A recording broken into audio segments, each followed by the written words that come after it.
Alhamdulillahirabbil alamin wassalatu wassalamu ala sayyidina Muhammadin wa ala alihi washabihi ajmain. Amma ba'd.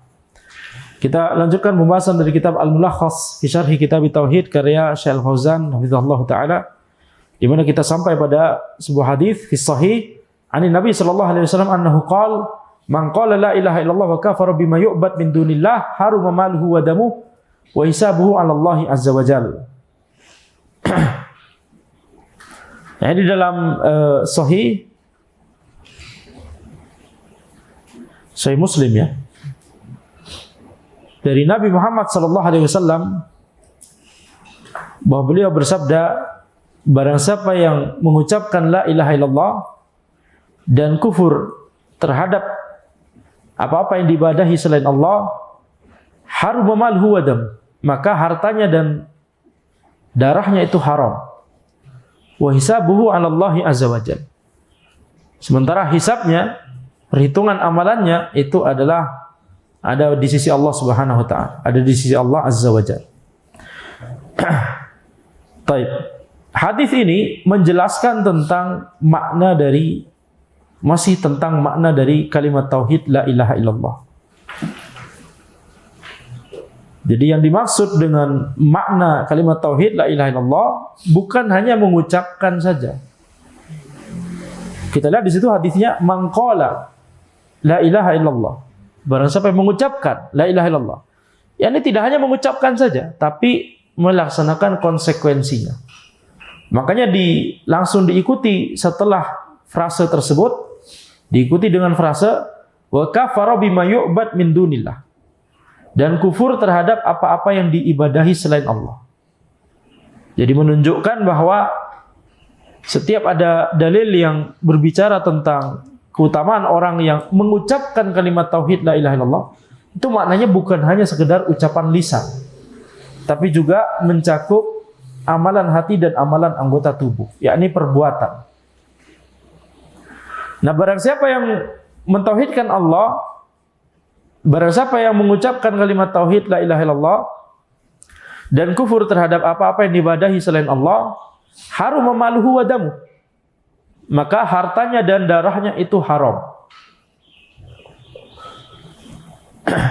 Ya, ini tidak boleh diambil.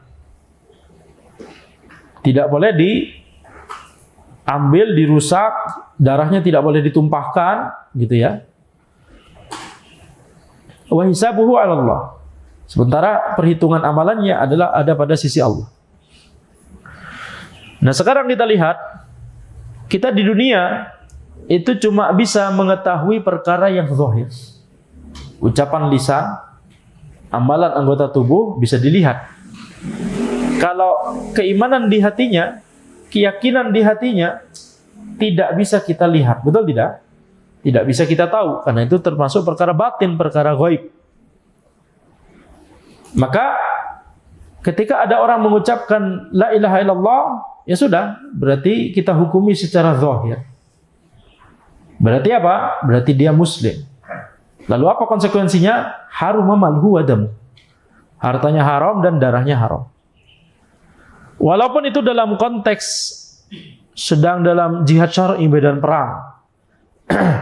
Kemudian ya, kita berperang dengan orang kafir gitu ya. Kemudian orang kafirnya tiba-tiba ketika kita mau tebas atau tembak, kemudian tiba-tiba mengucapkan la ilaha illallah. Tidak boleh kita tebas atau tembak gitu. Karena kita mengambil zahirnya. Dan telah ada sebuah hadis, ada sahabat yang ketika sedang berperang dengan orang kafir Quraisy ya, kemudian orang kafir Quraisy yang tersebut mengucapkan la ilaha illallah, kemudian tetap ditebas. Kemudian itu dikritisi oleh Nabi Muhammad SAW. Jadi dalam masalah dunia atau ketika kita masih di dunia ini, maka kita nilai zahirnya. Adapun batinnya, apakah dia beneran mukmin atau munafik, dia sebenarnya menyembunyikan kekufuran tapi dia menampakkan keislaman atau keimanan, maka itu kita serahkan kepada Allah Subhanahu wa taala. Makanya di sini Nabi Muhammad SAW bersabda, wa hisabuhu 'ala Allah. Perhitungannya ada di sisi Allah. Allah yang lebih mengetahui orang ini mukmin sebenarnya atau munafik sebenarnya. Adapun kita tidak diperintahkan untuk berusaha mencari tahu lebih dari sesuai zahirnya saja, begitu ya. Ya nanti kalau ada indikasi misalkan ya dari lisannya, dari ucapannya, dari pemikirannya yang disampaikan, yang dia ucapkan, ada pemahaman yang ternyata masih kekufuran atau kesyirikan, nah itu bisa kita nasihati, bisa kita bantah gitu ya. Atau bisa kita, jadi kalau sudah ditegakkan hujah ya berarti kita bisa, ulama besar lah yang kemudian menilai orang ini murtad begitu ya. Nah jadi itu ulama besar yang mengatakan demikian. Harus merupakan ahli ilmu, bukan orang sembarangan. Nah jadi kita lihat, yakni ketika kita menilai zahirnya, maka cukup orang tersebut apakah sudah mengucapkan la ilaha illallah atau tidak, kita hukumi dia sebagai muslim. Maka ini menunjukkan apa? Menunjukkan keutamaan dari kalimat tauhid. Dia bisa membuat harta dan darah seseorang itu menjadi haram. Haram untuk diambil, dirusak, ditumpahkan begitu ya, darahnya tidak boleh. Baik. Bisa jadi ada yang berpikir dari hadis ini, dan memang banyak yang berpikir dari hadis ini, terutama dari kalangan Khawarij. Ketika hadis ini Nabi Muhammad SAW bersabda, barang siapa yang mengucapkan la ilaha illallah dan kufur kepada apa yang diibadahi selain Allah, maka hartanya dan darahnya haram. Berarti kalau kafir, berarti harta dan darahnya halal. Betul tidak? Setuju? Nanti kita ketemu di jalan, mari kita terapkan hadis ini. Jawabannya adalah itu benar tapi cuma setengah. Harus digabungkan dengan seluruh dalil yang membicarakan bab ini. Betul tidak? Kan kaidahnya Ahlussunnah adalah kita harus membahas, menyimpulkan dari seluruh dalil.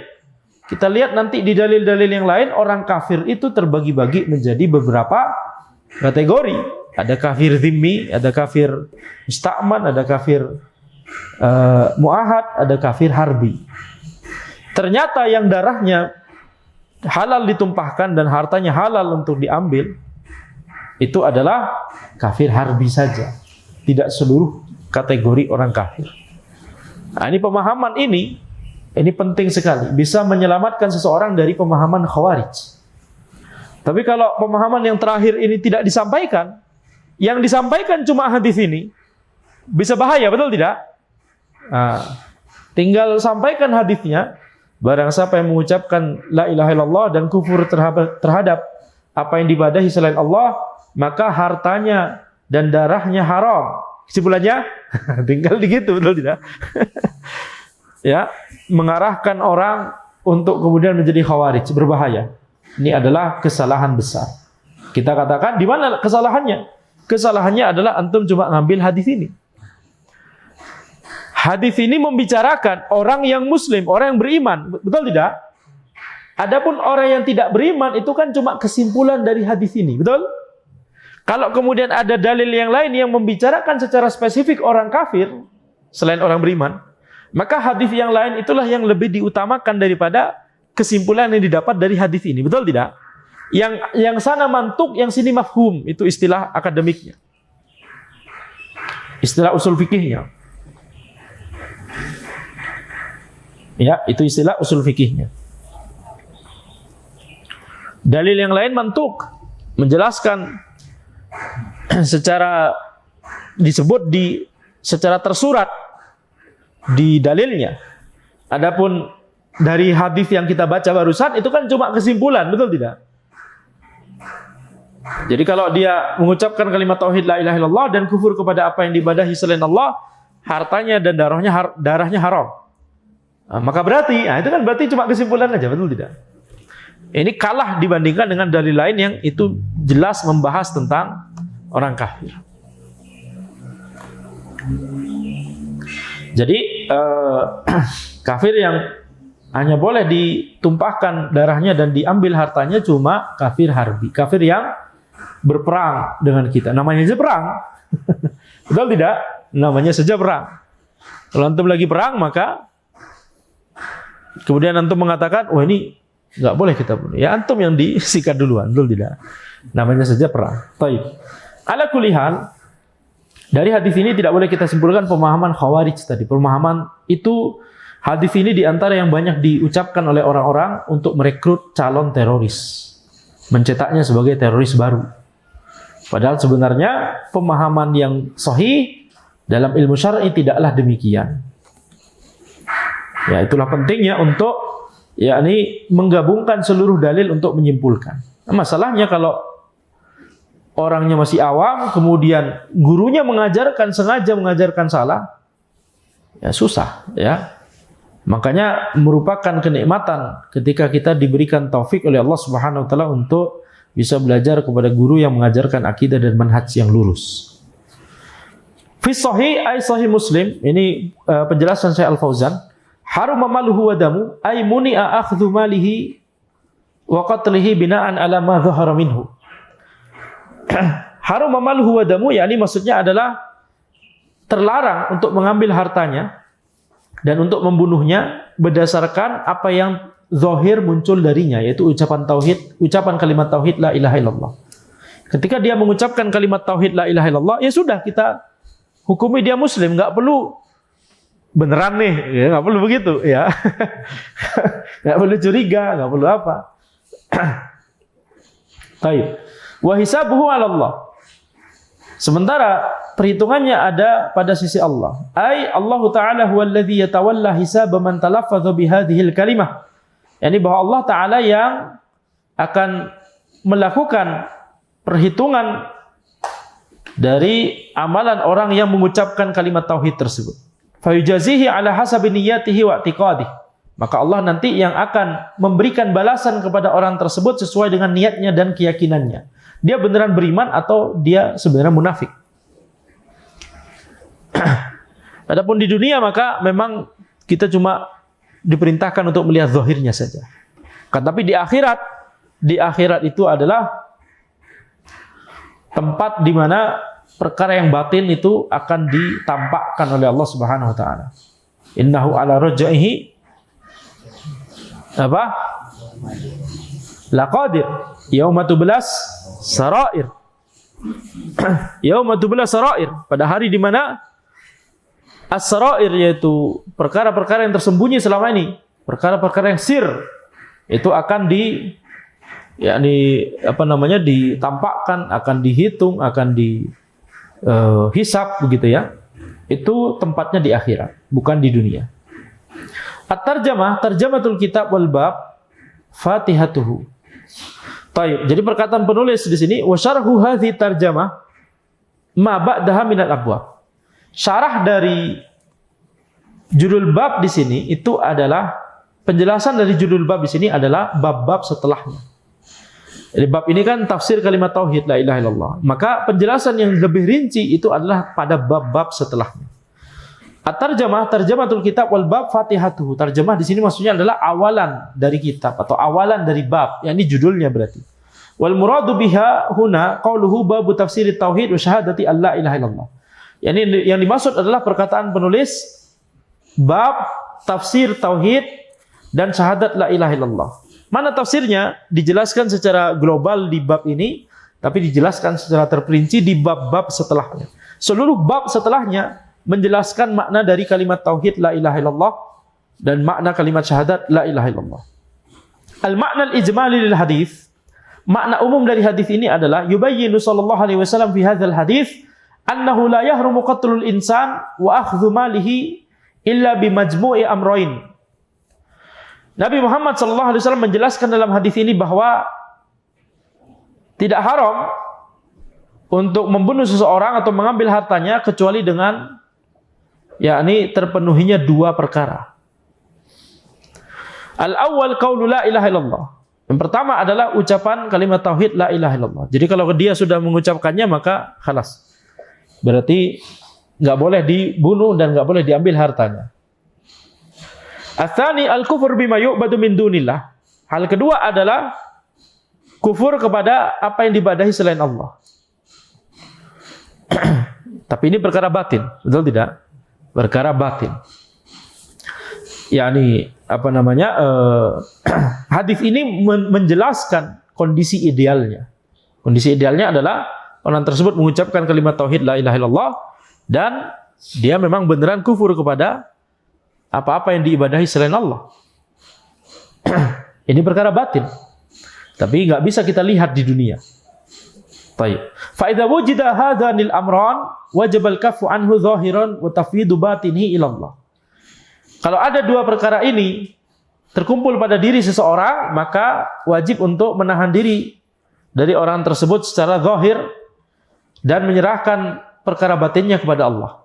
Allahu a'lam. Syekh Al-Fauzan di sini memahami sepertinya dari perkataan beliau di sini, beliau memahami al-kufur bima yu'badu min dunillah, kufur terhadap apa yang diibadahi selain Allah, yakni orang tersebut tidak hanya mengucapkan kalimat tauhid la ilaha illallah, tapi secara zahir kita bisa lihat dia berhenti dari nyembah berhala. Dia berhenti dari melakukan ibadah kepada selain Allah Subhanahu wa taala. Yakni secara zahir bisa kita lihat juga. Itu yang dimaksud oleh Syekh Al-Fauzan di sini. Betul tidak? Ini berarti apa? Ujung-ujungnya kembali kepada perkara zahir. Betul? Ujung-ujungnya kembali kepada perkara zahir. Sehingga tidak bertentangan dengan yang kita bahas tadi, yaitu kalau ternyata di batinnya itu apa namanya dia masih menyembunyikan kekufuran, ya itu bukan tanggung jawab kita. Betul tidak? Makanya Syekh Al-Fauzan menjelaskan di sini wa tafwidu batinihi ila Allah, menyerahkan batinnya kepada Allah. Jadi walaupun tampaknya kalimat Syekh Al-Fauzan itu agak berbeda, tapi yang dimaksud beliau dari perkataan al-kufur bima yu'bad min dunillah, kufur kepada apa yang diibadahi selain Allah, maksud beliau adalah yang bisa kita lihat zahir juga gitu ya. Yang bisa kita lihat secara zahir juga. Beliau setuju bahwa kalau itu sesuatu yang ada di hati, maka itu perkara batin dan kita serahkan itu kepada Allah. Fa in kana shadiqan fi qalbihi jazahu bi jannatin na'im. Kalau dia memang apa namanya hatinya meyakini sesuai dengan apa yang dia ucapkan tersebut, itu kalimat tauhid, maka Allah akan memberikan dia balasan surga. Wa in kana munafiqan azabahul azabal alim. Akan tapi kalau dia ternyata munafik, maka Allah akan mengadabnya dengan azab yang pedih. Wa amma fid dunya fal hukum ala zahir. Adapun di dunia hukumnya adalah berdasarkan kondisi zahirnya. Munasabatul hadis lil bab, kaitan hadis ini dengan bab ini adalah annahu min a'zami ma yubayyinu makna la ilaha illallah. Ini termasuk, hadis ini termasuk dalil yang terbesar ya, yang menjelaskan tentang makna la ilaha illallah. Wa annahul kufur bima yu'badu min dunillah. Ya, ini maknanya apa berarti? Bahwa makna dari kalimat tauhid la ilaha illallah itu maksudnya adalah kufur kepada apa yang diibadahi selain Allah. Itu maknanya. Tidak hanya sekedar diucapkan, tapi juga melakukan esensinya, yaitu kufur terhadap apa-apa yang diibadahi selain Allah. Ma yustafadu minal hadis, kemudian faedah yang didapat dari hadis ini adalah yang pertama, anna makna la ilaha illallah wal kufur bima yu'badu min dunillah minal asnam wal kubur wa ghairiha. Makna la ilaha illallah itu adalah kufur terhadap apa yang diibadahi selain Allah, bisa berupa berhala, bisa berupa kuburan dan selainnya. Ya. Jadi merupakan kontradiksi kalau orang mengucapkan kalimat tauhid la ilaha illallah tapi masih menyembah berhala atau menyembah kuburan. Bertabarruk ke kuburan misalkan. Kuburan, walaupun itu kuburan wali dan orang soleh. Kemudian faedah kedua, anna mujarrad at-talaffuz bi la ilaha illallah ma'a adamil kufr bima yu'badu min dunillah la yuharrimud dam wal mal. Walau arfa ma'naha wa 'amila bihi. Bahwa sekedar mengucapkan kalimat tauhid la ilaha illallah sementara dia tetap yakni menyembah kepada selain Allah, itu tidak bisa mengharamkan darahnya dan hartanya. Walaupun dia tahu makna kalimat tauhid la ilaha illallah tersebut, walaupun dia mengamalkannya, mengamalkan tauhid, tapi juga dia mengamalkan kesyirikan. Nah, ini tidak bermanfaat baginya. Malam yudif ila dzalika al-kufru bima yu'badu min dunillah. Ya, jadi kalau dia itu apa namanya mengetahui maknanya, dan mengamalkannya, kemudian tidak melakukan penyembahan kepada berhala dan apa-apa yang disembah, yang diibadahi selain Allah, ya maka dia adalah orang yang bertauhid, ya, kalau dia tidak melakukan penyembahan-penyembahan tersebut.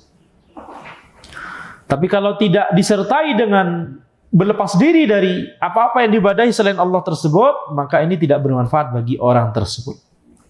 Ya, ini tidak bermanfaat. Walaupun secara zahir, karena kita berarti menilai ini berarti bukan kafir harbi lagi, ini berarti muslim sudah. Ya sudah, berarti ada manfaat di dunia.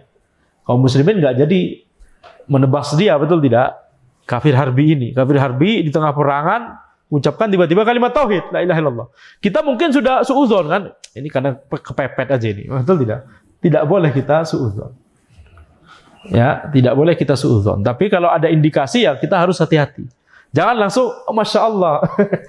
Habis itu kita lah yang ditebas ya. Tetap harus hati-hati.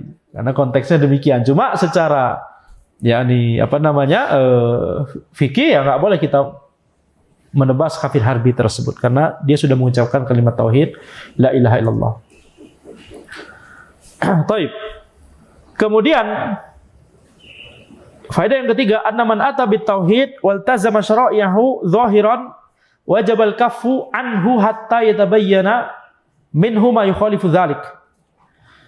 Barang siapa yang mengucapkan kalimat tauhid dan melazimi syariat Allah Subhanahu wa taala secara zahir, maka wajib untuk menahan diri. Ya, tidak menumpahkan darahnya dan tidak mengambil hartanya. Kecuali telah jelas bahwa ada sesuatu yang menyelisihi tauhid tersebut. Ternyata dia masih kufur misalkan. Ternyata masih nyembah berhala. Nah, maka ini berarti apa? Berarti dia tidak benar-benar beriman, ya. Nah, itu kita tahu kenapa? Karena ada perbuatan zahir yang kita lihat juga, begitu ya. Baik. Faedah keempat, wujubul kaffi 'anil kafir idza dakhala syara'i'ahu zahiran wajib al-kaffu anhu hatta yatabayyana minhu. Ini sudah ya. Ini mirip seperti faedah sebelumnya, betul tidak? Nah.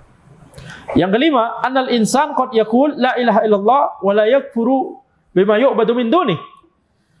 Faedah kelima adalah bahwa ada orang yang bisa saja berkata la ilaha illallah tapi kemudian dia tidak kufur kepada apa yang diibadahi selain Allah. Makanya disebutkan di hadis man qala la ilaha illallah wa kafara, menunjukkan itu isyarat bahwa bisa jadi ada orang yang mengucapkan kalimat tauhid la ilaha illallah tapi masih kafir. Jangan heran dengan hal ini karena itulah kondisi orang munafik. Ya, banyak yang seperti itu dari kalangan orang munafik. Kemudian yang keenam, annal hukum fid dunya ala zahir. Hukum di dunia itu berdasarkan kondisi zahir. Wa amma fil akhirah fa 'ala niyat wal maqasid. Adapun di akhirat maka itu tergantung niat dan tujuannya. Niat dan maksud dari orang tersebut. Dia mengucapkan kalimat tauhid la ilaha illallah untuk apa? Karena beriman, memang beriman kepada Allah, atau untuk menghindari pedangnya kaum muslimin tadi, misalkan. Atau untuk menghancurkan kaum muslimin dari dalam, misalkan musuh dalam selimut. Kemudian yang ketujuh, hurmatu malil muslim wa damihi illa bihaqqin. Haramnya harta muslim dan darah muslim kecuali dengan hak. Ini kalau muslim tersebut dia darahnya haram, hartanya haram. Kemudian dia malah bunuh orang gitu ya. Ya sudah, berarti dikisos. Berarti darahnya haram kecuali jika itu dilakukan dengan hak. Ya, ini sebagai hukuman had bagi orang tersebut, kisos. Nah, sehingga yang dilakukan oleh orang-orang teroris misalkan ya, ketika mereka bikin bom sana sini dan seterusnya, maka itu mereka menumpahkan darah orang-orang yang tidak boleh ditumpahkan darahnya. Kalau itu terkena muslim, memang darah muslim haram untuk ditumpahkan, betul tidak? Kalau itu terkena orang kafir, kafir tersebut bukan kafir harbi. Ya, itu antara kafir zimmi, kafir musta'man atau kafir mu'ahad. Orang kafir turis yang datang ke Indonesia itu kafir mu'ahad. Ya, atau musta'man, tergantung. Mu'ahad juga bisa. Ya, kebanyakannya mu'ahad. Karena ada perjanjian damai antara negeri kita dengan mereka, betul tidak? Mereka datang ke sini, turis, terserah urusan mereka gitu ya. Maka ini kafir mu'ahad, bukan kafir harbi. Jadi yang dilakukan teroris itu apapun korbannya berarti salah semua itu. Tidak boleh. Ya. Nah. Dan yang namanya teroris itu berarti apa? Dia punya syubhat, betul tidak? Yang sudah bercokol di kepalanya. Ketika di penjara, yang di penjara itu adalah badannya saja. Akidahnya harus dipastikan dia beneran sadar bahwa manhajnya selama ini salah, akidahnya selama ini salah. Betul tidak? Jangan sampai kemudian sudah keluar penjara, kemudian berbangga-bangga di media, kemudian wah ini tidak ada, ini karya anak bangsa. Tidak ada yang lain itu yang bisa bikin bom sekaliber ini. Kok antum malah bangga ya nih, ha? Berarti belum nyesel ini, belum taubat ini. Malah bangga, antum kira ini prestasi bunuh orang. Berbahaya. Yang seperti itu sudah keluar dari penjara. Berbahaya. Nah, makanya kemudian di berita kemarin apa? Ada masalah sama ini, kemudian lapak orang di ya itulah. Ya, kalau punya skill berbahaya, ada masalah dikit, dikerahkan skillnya ya. Subhanallah, skill tercela. Baik. Wa makna qaulil musannif wa syarhu hadhi tarjamah ma ba'daha minal abwab. Penjelasan dari perkataan penulis, penjelasan dari judul bab itu adalah bab-bab setelahnya, yakni annama ya'ti ba'da hadzal bab minal abwab fi ma yubayyinu tauhid wa yuwaddihu makna la ilaha illallah. Jadi bahwa bab-bab setelah ini itu adalah bab-bab yang menjelaskan tentang tauhid, yang menjelaskan makna la ilaha illallah. Wa bayani asya' katsirah min asy-syirkil asghar wal akbar wa ma yusilu ila dzalika minal ghulu wal bid'ah mimma yajibu tarkuhu min madmuni la ilaha illallah. Yani bab-bab setelahnya itu menjelaskan tentang kalimat tauhid la ilaha illallah secara terperinci dan menjelaskan hal-hal yang itu merupakan syirik asghar dan syirik akbar. Dan hal-hal yang bisa mengarahkan kepada syirik asghar dan syirik akbar tersebut. Seperti berupa ghulu, berupa bid'ah yang itu wajib untuk kita tinggalkan, gitu ya. Nah, ini semua yang menjauhi kesyirikan, syirik asghar, syirik akbar, menjauhi sesuatu yang bisa mengantarkan kepada syirik asghar dan syirik akbar, itu semua adalah kandungan dari la ilaha illallah. Jadi kandungan kalimat tauhid la ilaha illallah itu juga mencakup kita berhenti dari kesyirikan dan kekufuran dan segala hal-hal yang bisa mengarah menuju ke sana, yaitu ghulu dan kebid'ahan. Tapi kita lanjutkan sedikit. Babu minasyirki lubsul halqah wal khayd wa nahwihima li raf'il bala aw daf'i. Bab termasuk kesyirikan adalah mengenakan cincin atau benang atau semacamnya untuk mengangkat bala atau menolak bala. Tapi ini sudah jam 10 ya. Ana harus ke Imam Malik. Sepertinya ana khawatir tidak bisa selesai dalam waktu 10 menit. Jadi mungkin ya ini nggak terasa ternyata udah jam 10. Ya sudah, kita lanjutkan saja di pertemuan berikutnya insyaallah. Nah, ini berarti masuk transisi. Ini transisi di kitab tauhid. Sebelumnya menjelaskan secara global, setelahnya menjelaskan secara terperinci. Baik, jadi antum harus tahu transisi di sini. Ini transisinya di sini, ya. Makanya langsung membicarakan kesyirikan di sini, betul tidak? Nah, membicarakan satu persatu yang merupakan bentuk kesyirikan. Tapi demikian yang bisa Anda sampaikan. Insyaallah kita lanjutkan di pertemuan berikutnya. Hadza wallahu a'lam. Subhanakallahumma bihamdika asyhadu an la ilaha illa anta astaghfiruka wa atubu ilaik. Assalamualaikum warahmatullahi wabarakatuh.